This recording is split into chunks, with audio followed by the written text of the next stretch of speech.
And yet, late in the journey of my life, finding myself in this sombre, melancholy, pitch-black forest, the one in which I had wandered countless times before, I came to realize that there had only ever been this forest with its gnarled roots, and choked with all these weeds, thistles, brambles, and menacing branches. Only they and I, and no others. Here it was I came into the world, and here it would be that I would finally, if nature possesses an iota of kindness, escape it.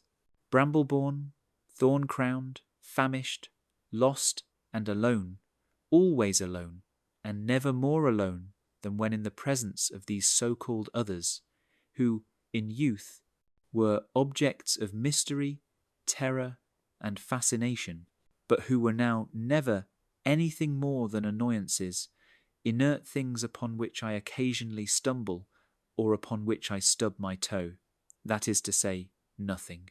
In days past, I'd stepped frequently outside this dark grove to encounter these nothings, who spoke endlessly, without ever uttering a word to which it was worth attending.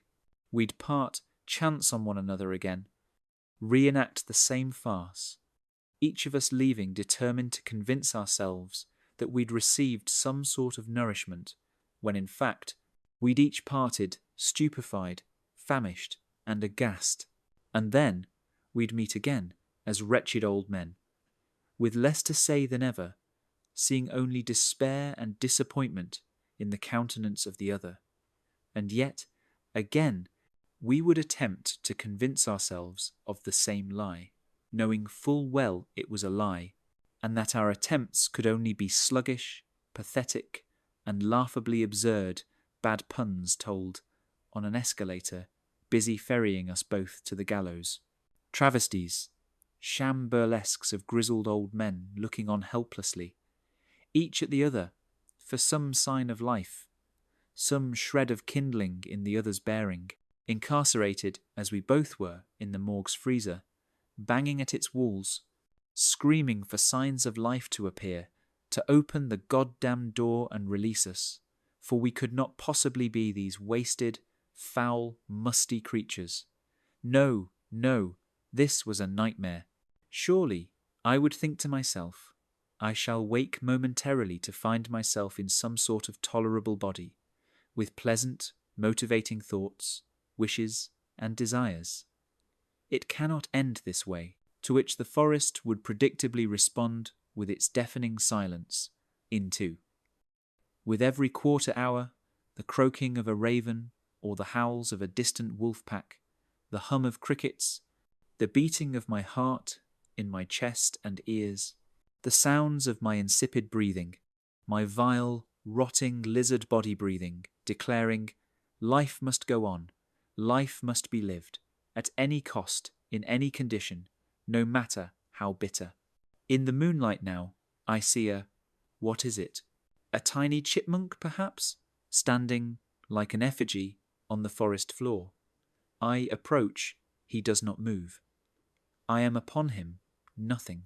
It is too dark to make out his expression, though I am inches from his little face. He is dead, and yet somehow remains standing. What does this mean?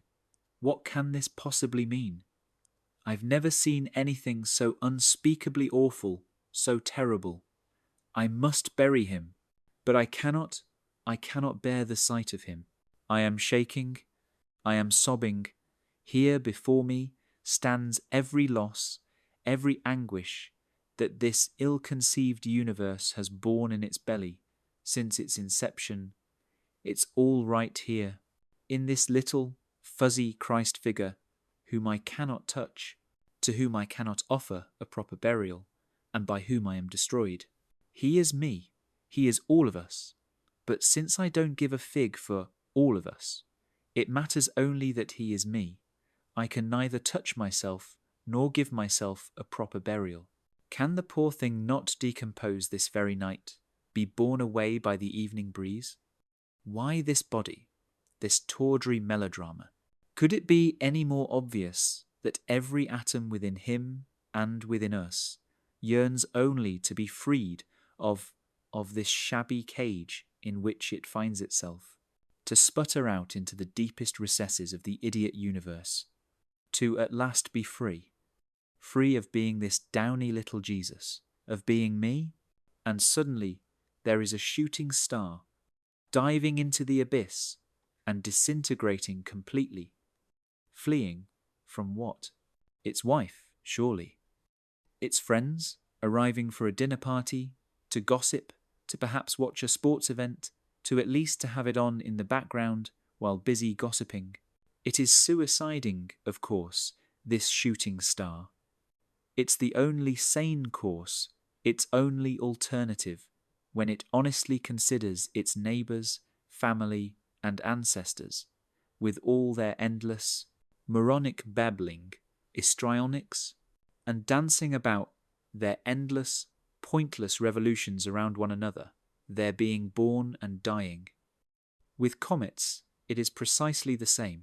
The agony, the wish to escape, to perhaps the solar system around the corner, is somewhat less soul-crushing than this one, but it is never to be. It can never be.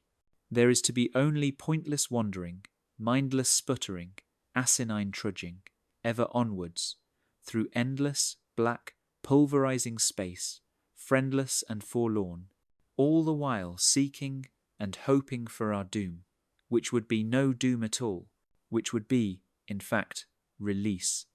Release from the endless, moronic running about, this imbecilic doing, this perpetual idiot doing, with its unceasing, hypocritical protestations and assertions of necessity, of virtue, and of the need to march onwards from one foolish project to another, in order to keep the noise and hum in one's ears sufficiently loud to drown out the voice within which is screaming, "Enough!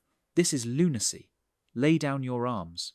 The wish to eat, to fuck, to sleep, to shit, the wild lashes of an insane, blood-crazed, sadistic charioteer, whipping the horses, one of which is you, your very self, the bag of meat in which you've been encased and cursed to slog through your days, whipping you to ribbons, to a bloody pulp, on the way to the foot of a Nero who will have you flayed alive, stuffed with mountains of wax to which will be fastened countless wicks, hoisted on poles, and set aflame above him, as he strums the cithara and sings one of his latest poems, all the while casting a caustic eye over the crowd in search of bodies with which he might later entertain himself. Underneath his purple robes there is nothing but the hairy rodent which hides underneath everyone else's garments. Why does the forest suddenly hiss, snarl? Why is there only menace?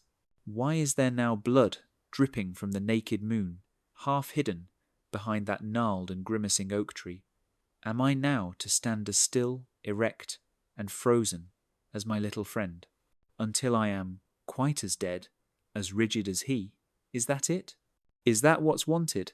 By the night sky? By me? This is exhausting. I am nodding off. Am I dreaming? Am I alive? And what is that gurgling sound?